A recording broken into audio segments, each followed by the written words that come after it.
O assunto do vídeo de hoje é muito polêmico, divide muitas opiniões e por conta disso é muito provável que algumas pessoas não concordem com o meu posicionamento. É claro que, para mim, seria muito mais fácil simplesmente não falar sobre isso, não arriscar perder espectadores, mas isso iria completamente contra os meus princípios. O objetivo desse canal não é ganhar dinheiro ou popularidade. O objetivo desse canal é levar a verdade ao maior número possível de pessoas e defender aquilo que pode fazer do Brasil um país melhor para os brasileiros. Portanto, é preciso, sim, discutir sobre esse tema, ainda mais porque a velha militância dentro da imprensa já está agindo em peso ao empurrar as suas narrativas travestidas de jornalismo. Muito bem, agora vamos aos fatos. Um dos assuntos que mais tem repercutido ao longo dos últimos dias no Brasil é a proposta de emenda à Constituição que acabaria com a jornada de trabalho 6x1, implantando em seu lugar a jornada 4x3. Primeiro de tudo, o que exatamente diz essa proposta? Pois bem, essa PEC propõe uma alteração na redação do inciso 13º do artigo 7º da Constituição Federal. Hoje o artigo 7º diz o seguinte: são direitos dos trabalhadores urbanos e rurais, além de outros que visem a melhoria da sua condição social, inciso 13º, duração do trabalho normal não superior a 8 horas diárias e 44 semanais, facultada a compensação de horários e a redução da jornada mediante acordo ou convenção coletiva de trabalho.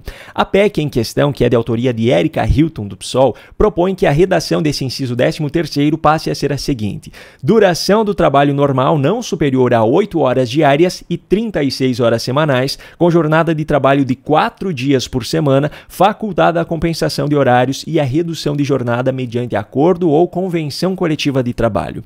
Bom, essa proposta por si só já tem um problema muito grave. Ela estabelece uma carga horária semanal de no máximo 36 horas, mas um limite diário de 8 horas e um limite de 4 dias por semana. 4 vezes 8 é 32, e essa PEC não esclarece como essas 4 horas restantes semanais seriam cumpridas. Só que dentre todos, esse é o problema mais simples de resolver.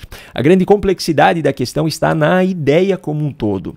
É inegável o fato de que a jornada de trabalho, como é hoje no Brasil, é exaustiva. A média de horas semanais trabalhadas por empregados no Brasil, de acordo com a Organização Internacional do Trabalho, é de 39.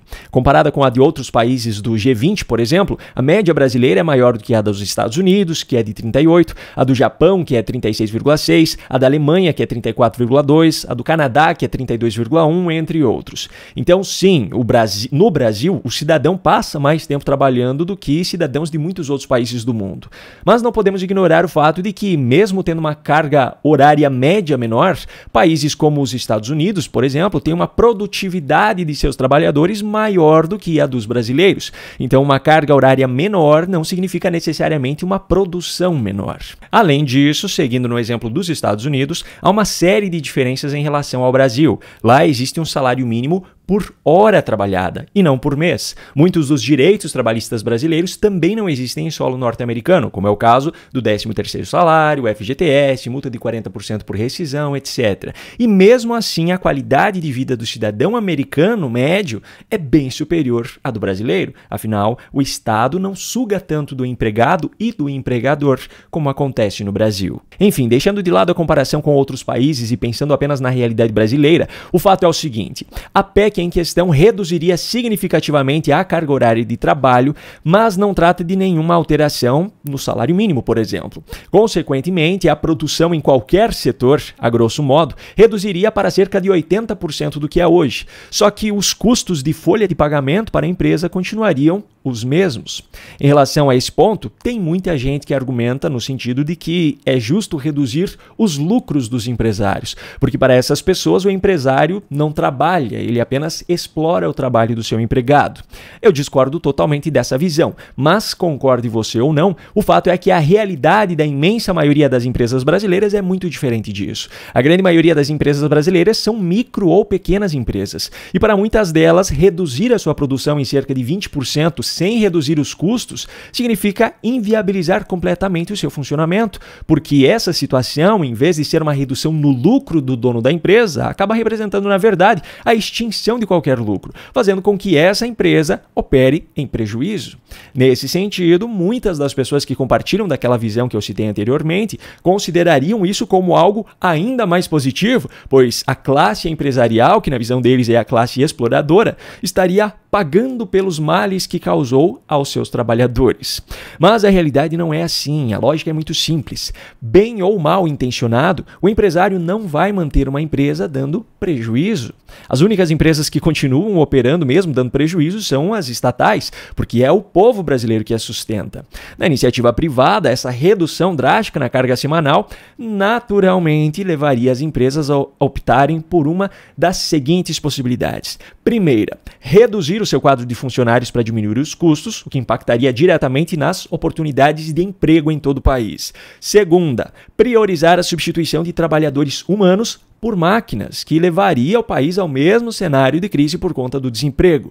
Terceira, fechar as suas portas, e isso também aumentaria drasticamente o desemprego em todo o Brasil. Quarta, recorrer à informalidade, com isso o trabalhador perde todos os seus direitos trabalhistas. E quinta possibilidade, manter o mesmo quadro de funcionários, seguir dentro da formalidade, mas compensar a diminuição da produção com o mesmo custo, aumentando o preço final do produto ou do serviço. Esse daqui talvez seja o pior de todos esses cenários que eu apresentei, porque apesar da manutenção dos empregos, a inflação estaria nas alturas, o dinheiro perderia valor muito rápido, o poder de compra dos cidadãos diminuiria drasticamente e o maior prejudicado com tudo isso seria, obviamente, o trabalhador brasileiro. Portanto, diante de todos esses possíveis cenários, a conclusão da minha reflexão é a seguinte: o trabalhador brasileiro merece uma jornada de trabalho que não seja exaustiva, merece ser mais valorizado pelo seu trabalho, mas essa PEC de Erika Hilton não resolve esse problema. Na verdade, ela acaba criando muitos outros problemas. O único problema que seria solucionado com ela é em relação aos votos que Erika e outros deputados precisam para serem eleitos novamente em 2026, porque essa é uma narrativa perfeita para convencer grandes massas, enquanto os graves problemas ficam escondidos nas sombras. Que trabalhador não gostaria de poder trabalhar muito menos ganhando a mesma coisa? Isso é óbvio. O problema é que por trás desse sonho há grandes pesadelos, que são esses cenários que eu apresentei de alto índice de desemprego e de redução drástica no poder de compra do brasileiro. E para que fique ainda mais claro que eu não estou defendendo um lado nessa história, eu trabalhei muitos anos como CLT e eu conheço as dores de quem trabalha nesse regime. Aliás, uma das coisas que eu mais batalhei até hoje foi pela possibilidade de reduzir a minha carga diária de trabalho para passar mais tempo com a minha família. E agora, aos 30 anos de idade, eu estou gradativamente conseguindo fazer essa redução. Só que essa redução está sendo feita em paralelo à otimização na produção desse trabalho, seja em automatização de processos ou no meu desenvolvimento para fazer o mesmo em menos tempo. Ou seja, redução na carga de trabalho sem redução na produção. É uma transição sustentável, o que não aconteceria com essa PEC. Por isso eu deixo aqui o meu alerta. Muito cuidado com esse tema, não se deixe levar pelas discussões superficiais sobre o assunto. Essa proposta ainda está na fase de coleta de assinaturas de deputados para então poder começar a tramitar na Câmara. Até a noite de ontem, 134 das 171 assinaturas já tinham sido coletadas. Esse é um assunto que precisa, sim, ser discutido. Essa é uma transição que precisa ser feita para dar mais qualidade de vida às pessoas. Mas isso precisa ser feito de forma sustentável e não como está sendo proposto por Erika Hilton. Um grande abraço e até a próxima.